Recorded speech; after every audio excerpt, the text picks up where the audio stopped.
And still, the economy is a hot topic, especially as this comes on the heels of President Obama's State of the Union speech last night. He spoke a lot about the economy.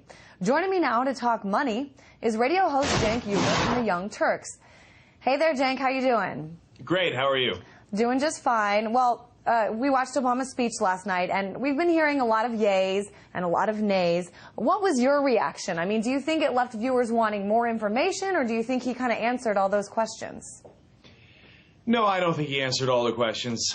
I know that the polling was great on it, so I'm probably in the minority in America, and it's important to point that out because the general public seemed to like it, but I didn't like it at all. I think it was too vague in places. He says, all right, now let's roll up our sleeves and do health care reform.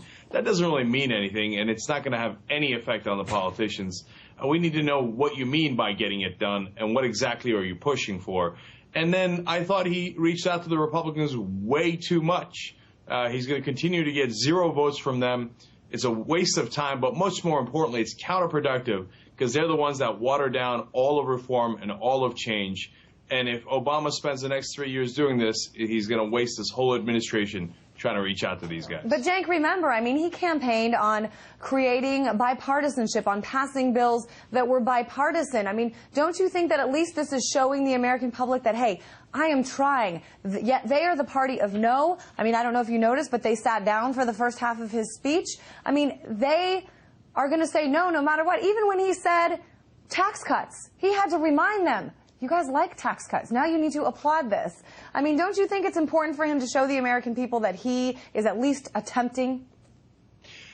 Yes, politically what you're saying makes perfect sense, and that's probably why the speech polled well, and why average American listening in his home went, you know what, he's trying his best, he's reaching out to those guys. So I understand that, and I understand the value of that.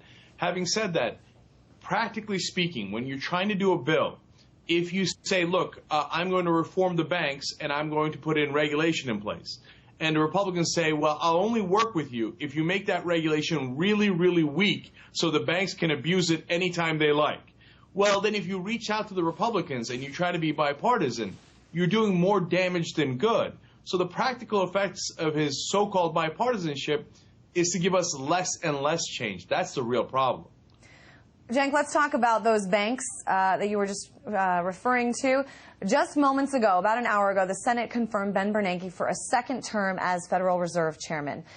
Now, despite all the criticism and the fact that, oh, he might not get reconfirmed, he did by a vote of 70-30. What is your take on this? My take on it is it's disastrous. It's the establishment winning again, and winning easily and comfortably, if you ask me. And the Republican leadership joined the Democratic leadership in saying, yes, Wall Street, may we please have another. No one sells out to Wall Street better than Ben Bernanke. He's the one that was part and parcel of destroying our economy. And the establishment put him right back in place to do the same thing all over again. It's a terrible idea for Democrats to be on his side. And the Republicans voted against him more than Democrats did, so they'll probably come out the political winner on this. Well, Cenk, real quick, I have a question for you might not like. What did you like about the speech? No, I don't mind any questions. What did I like? You know, the one time that he said to the Republicans, hey, look, you know what? You were filibustering everything, and all of a sudden we need a supermajority of 60 votes. So if you're going to do that, you're also going to be responsible. I mean, it's not just our fault that we're not getting things done. You're blocking everything.